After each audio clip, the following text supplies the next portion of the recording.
story of how God was seeking a bride for his son. Each book is different from every other book. I'm trying to give you the keys for you to unlock it for yourself.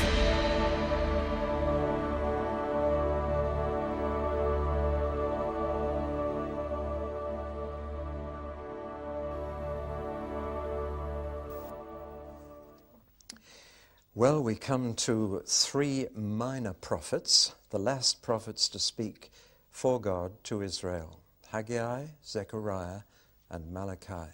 And after that, God didn't say another thing for over 400 years. And for 4 centuries, they had to tell their children, someday God will speak to us again. But he just went dumb for 400 years. It's a long time not to hear from someone you love. But that's what happens. So we're getting to the very last part of the Old Testament when we look at Haggai and Zechariah particularly. There was only one further one after that, and then God just was finished talking to Israel until John the Baptist appeared 400 years later.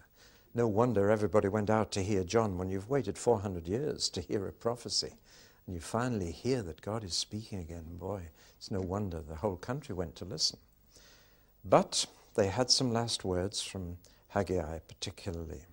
Now these are very short books because these prophets spoke for a very short time. Haggai only spoke for 3 months.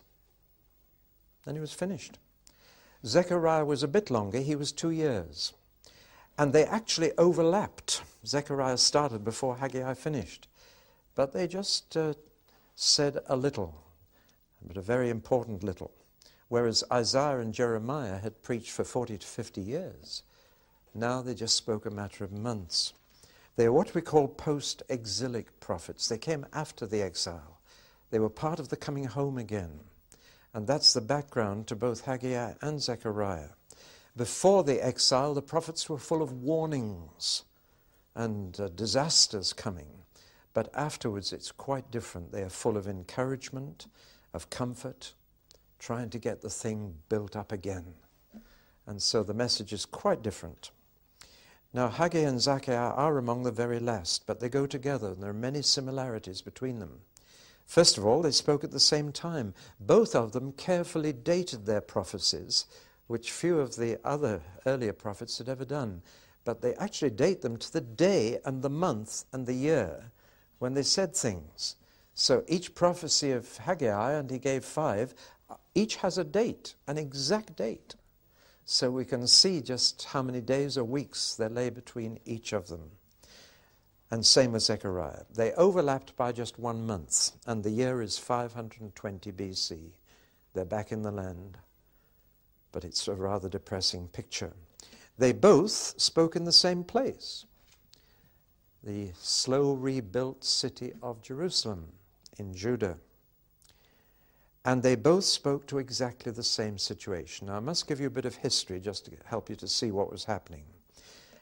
The Persian Cyrus, or Cyrus as we should call him, conquered Babylon in 538 BC.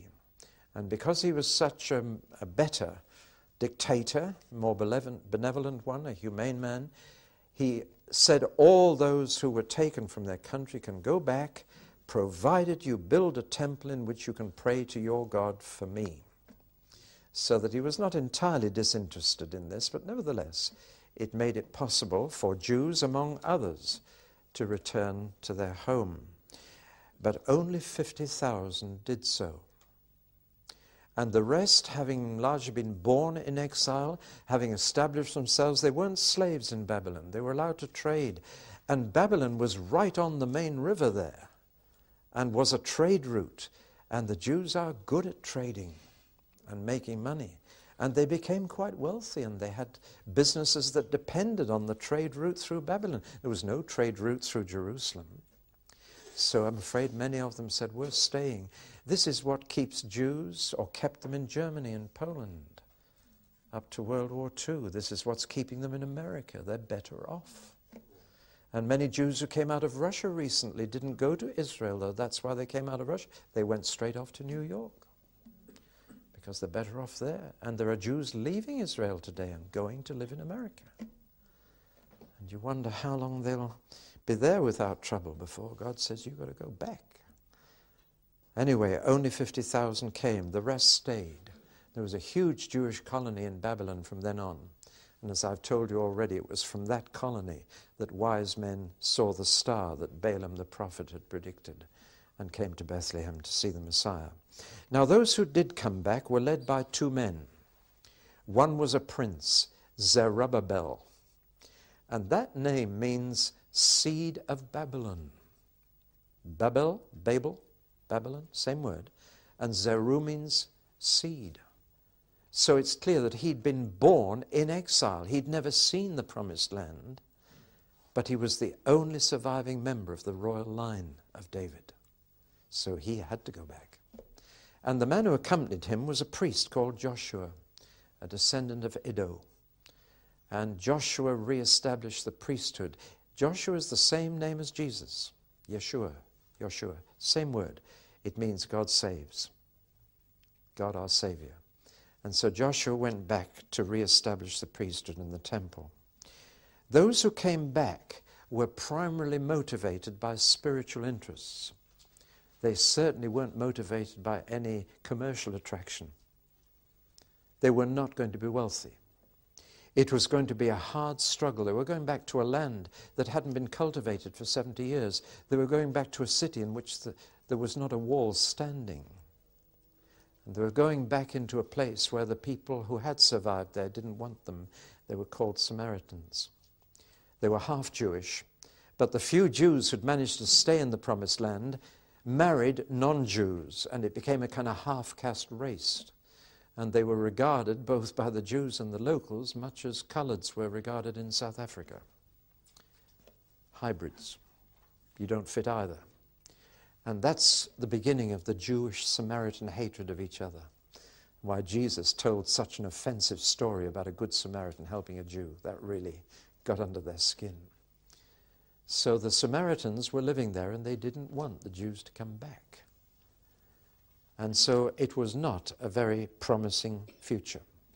But their first concern on going back was to build an altar.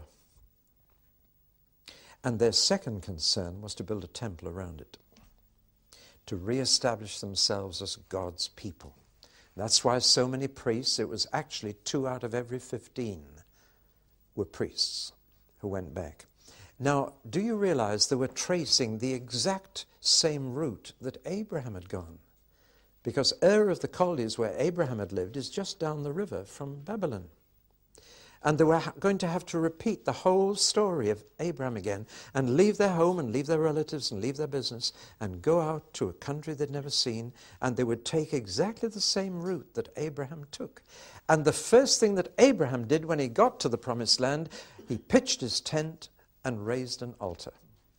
Wherever that man went, he put up his tent, and the next thing he got some stones together and made an altar and gave a sacrifice of thanksgiving to God that he'd safely arrived. And that was the first thing they did when they went back.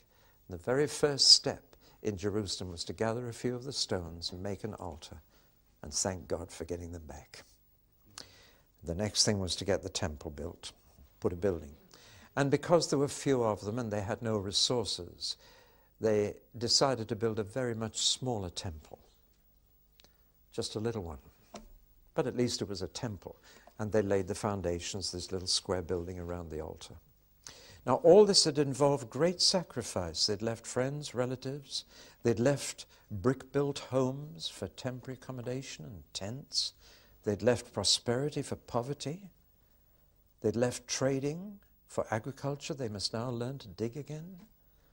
It was a very costly business, but they had their dream. And their dream from the book of Chronicles was of re-establishing a royal kingdom with their own king and to be again a people of God in the land God had promised their forefathers.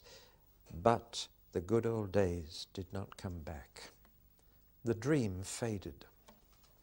Fantasy gave way to reality, and the size of the task discouraged them and their hearts sank. The opposition of the local people, the Samaritans, to their return was very strong. And the subsidy, Cyrus had given them financial help to go back and rebuild, and that stopped. when Darius replaced Cyrus and got involved in wars which were expensive, and the first economy he made was to cut off the subsidies that had been given to returning peoples to build temples. So they now found themselves without money. So they stopped building. After only 2 years, and for 14 years, they didn't put another stone on the temple. Just the foundations were in and low walls. But that was all. And after 2 years, they gave up. They hadn't the money. They were struggling to stay alive, to scratch a living from the poor soil. And it was just too much. On top of scratching a living to be building temples, that was a luxury they couldn't afford. Their concern now was mere survival. Then their economy went into severe recession. Food became scarce and very expensive. Inflation rocketed. And bad harvests reduced the supply of food. Droughts and disease hit the corn. They had no savings. They'd spent all the money they'd saved in Babylon on just food and clothing. It was a huge anticlimax. Everything had gone wrong. They'd come home with these hopes of rebuilding a nation, and now they could hardly stay alive. And of course they discussed the question, why has it turned out like this? And they came up with their own answers. They hadn't been wrong to return, but they had chosen the wrong time. And they began to say we should have stayed longer in Babylon and built up more money for ourselves and waited until we were fit enough to come back and could come back in strength and come back with wealth. And then we could have done it. But we chose the wrong time. We're not in the wrong place, but we chose the wrong time to come. We're having to overstretch ourselves. We should have been established as a people first when we'd multiplied and prospered. And though Abraham may have been content with a tent and an altar, we're not. We want to rebuild. They'd been back 18 years and had so little to show for it. Now I'm trying to depress you. I want you to feel the depression they were in. And that's when Haggai spoke to them. He'd come back with them from exile. I think he was probably a priest, but we don't know who his father was, so he wasn't a very important person. Important people knew who their father was. It is not poetry, it's all prose. Now that is very significant, because there are no feelings of God come through at all. It's as if God is fed up, as if he doesn't feel anymore. That's very significant. But the word of the Lord came, not to Haggai as to other prophets, but by Haggai, which means that it was a word of insight rather than revelation, that he saw what was really wrong and why the dream had collapsed and why it was all so depressing. He could see it. But he brought word after word from the Lord, 26 times in just 38 verses, thus saith the Lord. And he brought the word of the Lord to them in this second shortest book in the Old Testament. There are actually, these are the messages which he brought. I've even put the dates on them. That was in the first of the 6th month in the 2nd year of Darius. That's in the 24th of the same month. And then the 21st of the 7th month. Then the 24th of the 9th month. And finally, again on the 24th of the 9th month. 5 days, that's all. And yet he brought 26 words from the Lord over 5 days. And they grouped around certain things. And he came asking questions. Chapters 1 to 3 are all about questions from the Lord. The Lord questions the people. He makes them think. Because the real problem is that their thinking has gone wrong. And when your feelings are depressed, it's usually because your thinking has gone wrong. You're thinking the wrong way. You need to revise your thoughts, and then your feelings will follow. You need to think again. But it's amazing, God's people don't like to think. I'm sorry, but the most common comment I get after I preached is, well, you gave us something to think about. And it's always said in a tone of mild rebuke, as much as say, I didn't come to church to think. You know? But in fact, sometimes preachers and prophets need to make people think and provoke them to think again and to ask questions. And that's how Haggai tackled the situation. And he said, basically, your thinking is all wrong. Now, I've given you a very simple outline of the 5 days of his preaching. I'm just going to go through them now and pick out some of these questions that he asked on behalf of God. He was trying to get them to rethink. You see, they had come up with this answer that in fact God had caused this disaster, this disappointment, and they were suffering from it. But actually it was the other way round. They had caused it. God was simply responding to them. They had actually taken the first steps into this depression, into this recession, into this time of inflation. He says, now your food is short and your money's short. You put your money into a bag with holes and it just seems to go. That's a vivid phrase. In time of inflation and recession, that's exactly how people feel. You put your money in your pocket and it's not there. It's put in a bag with holes, and your food, your crops have failed. And you've come to the conclusion that it's the wrong time to build the temple, that you can't afford the energy or the money to build a temple. He said, actually, all this happened because you stopped building the temple. It was the other way around. You shouldn't be saying we can't afford to build the temple in this time of inflation. What caused the inflation? It was you stopping building the temple. As soon as you stopped putting God first and his house first, that's when things began to go wrong, but you didn't notice. And so it was, was the hen or the egg first?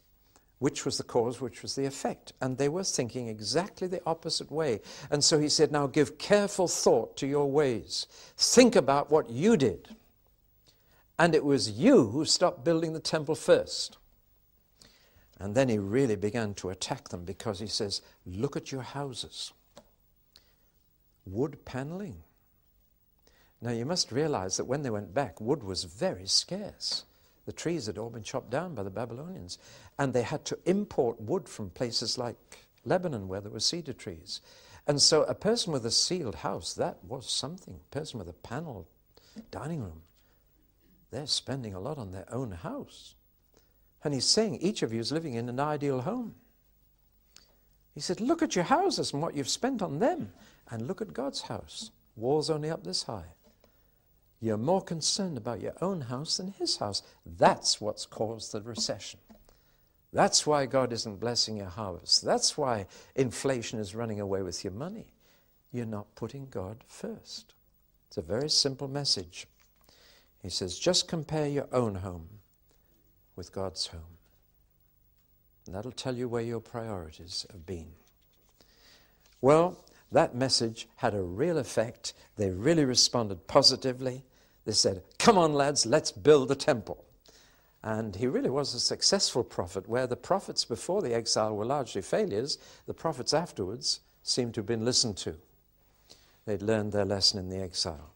And so they got going, and as soon as they did, Haggai's last word to them on that first day was, thus says the Lord, I am with you again. Off we go. And so they stirred up. They took a little time, 3.5 weeks, to get the builders organized and to get more material for the temple. But 3.5 weeks later, they were off and building. The second message comes the 21st of the 7th month, just 27 days after they began building, less than a month later. And now morale was declining, largely through old people talking. It's so very human, this. It says the old people are saying, it's nothing like the temple in my day. There were old people who'd come back who remembered the previous temple. They said, it's a poor little thing, isn't it? Call this a temple? You should have seen the temple we had. Now, this kind of encouragement really is devastating. It's not like it was in my day.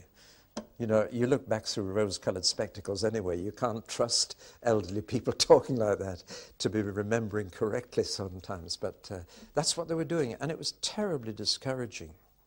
And it was undermining the work. And Haggai had to speak again from the Lord to keep them building. And he said, don't despise the day of small things. Better begin small than not at all. Let's get a temple up. God's not so worried about the size of his house. He just wants a house to live in where he can dwell among his people. So don't despise the day of small things. Lovely message, isn't it? And he got them going again. And he made promises. And again he said, in the name of the Lord, I am with you. My spirit remains with you. And also he gave a message 3 times. He said, be strong. And once he said, and don't be afraid. And we've made a chorus out of that, haven't we? Be strong, for I the Lord, be bold, for I the Lord am with you. That's straight out of Haggai's second little message. Some of these choruses really pick up these messages, but unfortunately we sing them and we don't remember when they were given. And we need the context to understand the real meaning of these songs. Then he talked about the future in this second day he spoke to them. Talked about the future, that God would shake the heavens and the earth and shake the nations, that he was in control of nature and history. And then a very strange and difficult verse to translate comes up, and the desire of all nations will come. Now I'm afraid too many think that's the promise of the Messiah. The desired of all the nations will come. It's a very difficult bit of Hebrew, but I'll tell you what I think it means. That word desired is usually translated in the Old Testament as valuables, as treasures which you desire. And I think it's a promise that further silver and gold will come and help to restore the temple to its original condition. It's saying the treasures of the nations will come. I'm going to shake the nations and they'll send their treasures here. And in fact that happened, because shortly after that prophecy, a whole wave of silver and gold came from Babylon, or from Persia as it was now, to help with the rebuilding. So I think that's what it means. We read too much into it if we think that means the Messiah will come. And then God says, I will fill this house with my glory, and the glory of this house will be greater than the glory of the former house. And in fact, ultimately it was, because during Jesus' day, that second temple was rebuilt by Herod. And it became the most magnificent temple the world had ever seen, though it was never actually finished even in Jesus' day. But God was really saying, it's my glory that will make this house beautiful. And the glory of this later house, this second temple, will be greater than the former, the first temple. So with all these promises, Haggai kept them going. And then the next crisis came 2 months later, because a problem arose. It was now 2 months later, into December, and there was no rain. Now you see, Haggai had said, you caused this drought and the famine and the shortage of food because you stopped building the temple. And now they came back to him and said, now we're building the temple again. We've been building it for 2 months, 3 months. There's no rain. Now rain is expected in October. That's the early rain. And it hadn't come still by December. And they're saying, hey, just a minute. You said everything would go right when we started rebuilding. And we've rebuilt so much. Look, we're getting the roof on now. And God hasn't sent the rain. It's going to be another bad harvest. Now this is a bit of a problem for Haggai. You can imagine there's a theological problem here. He said, this needs careful thought. 3 times he said it. And then he said, there must be a reason why God hasn't responded immediately to your rebuilding. There must be a reason. He said, God, what's the problem? And God told him. And he went with new questions to the people. He said, tell me, if you put a stack of dirty plates with a stack of clean plates, do the clean plates make the dirty plates clean, or do the dirty plates make the clean plates dirty? Nice little question. What's the answer? If you put dirty and clean things together, do the dirty things make the clean things dirty, or do the clean things make the dirty things clean? You know the answer? Right. And then he said, and here's another question. If a thing is consecrated to the Lord and you put it with something unconsecrated, does the consecration pass over from the consecration to the unconsecrated? The answer is no. And then he said, now if you think about that, you've got the answer to why God hasn't put the harvest right. He said, you're building a consecrated temple, but unconsecrated people are doing it. Dirty people are building a clean temple, and that's making this new temple dirty in God's sight. He said the real problem is you think you're godly because you're building a temple, but actually you're not godly people. And you're contaminating the temple in God's sight because you're not putting your lives right. And they got the message. And they began to clean themselves up. We don't know what the sins were. Haggai didn't mention them, but they knew. They knew what he was talking about. They knew what they were doing secretly and on the side. And God said, I don't want dirty people building my clean temple. That's what's wrong. And they put it right, and the rain began the next day. Haggai was a good prophet, you know. He really got through with his sermons, or rather with his questions, and he really got them going. And the rain started, even though it was December. And the word from the Lord was, from this day I will bless you. Because they got the message. The fourth day was the 24th of the 9th month, and this time it was a message for Zerubbabel, and for him alone. And the message was, you are the signet ring of God. The signet ring is always worn by royalty. And what God was saying is, Zerubbabel, from you the royal line will be reestablished. He was the prince in David's line, but of course he couldn't ever be king because under the Persian king, nobody else was allowed to be a king. They could be governor. And so Zerubbabel was made the governor of Judah under the king of Persia, now Darius. But he couldn't be king. But the promise was made in this, where are we now? The fourth message over here. On the 24th of the 9th month, the promise was made to Zerubbabel, but there'll come a day when I shake the nations, and when I shake them, I'll overthrow their thrones, and I'll establish the throne of Israel. And your line will be on it. I'm into number 5, sorry. Yes, I am. All right. So he promises to Zerubbabel that he will shake the foreign nations. He will shake Persia, Egypt, Syria, Greece, and even Rome. And he will reestablish the kingdom of Israel from Zerubbabel's line. And on that day, he says, I will take you and I will make you my signet ring, which the king always uses to seal documents. For I have chosen you. Now, this was never actually fulfilled for Zerubbabel himself, but there is an extraordinary thing that happens when you study the genealogy of Jesus. There are 2 genealogies of Jesus, and it's a problem to some people. They seem to contradict each other, but one is of Joseph in Matthew, and one is of Mary in Luke. But these 2 family lines, which both went back to David, separated after David, and they came together again in one man, Zerubbabel, and then they separated again. Isn't that interesting?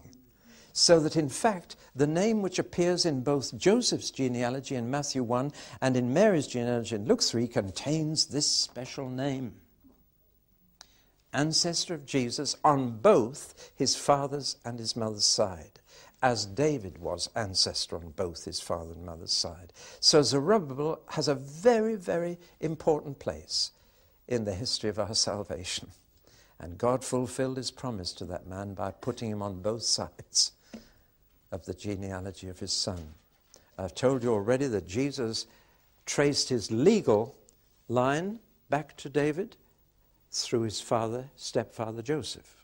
Traced his physical line back to David through Mary. So he had this double claim, but both claims went back through this man as well. Do you ever notice that? Read the 2 genealogies.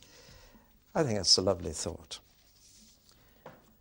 The message of Haggai may be summed up very quickly. First things first. And particularly put God first. And that theme is taken up by Jesus again and again in his teaching. In the Sermon on the Mount, Jesus says, seek first his kingdom and his righteousness. And matters like food and clothes, you won't need to worry about. All these things will be added to you. But you know, so often we say it's just so much keeping body and soul together in life. I really don't have time for religion. I've got to work so hard to just keep alive. But you know, the best welfare state ever is the kingdom of heaven. Because Jesus said, you seek the kingdom first, put God first, and all these other things will look after themselves. He doesn't promise us luxury. He promises that everything we need will be supplied. As a little boy reciting Psalm 23 said, the Lord's my shepherd, that's all I want. And it is true.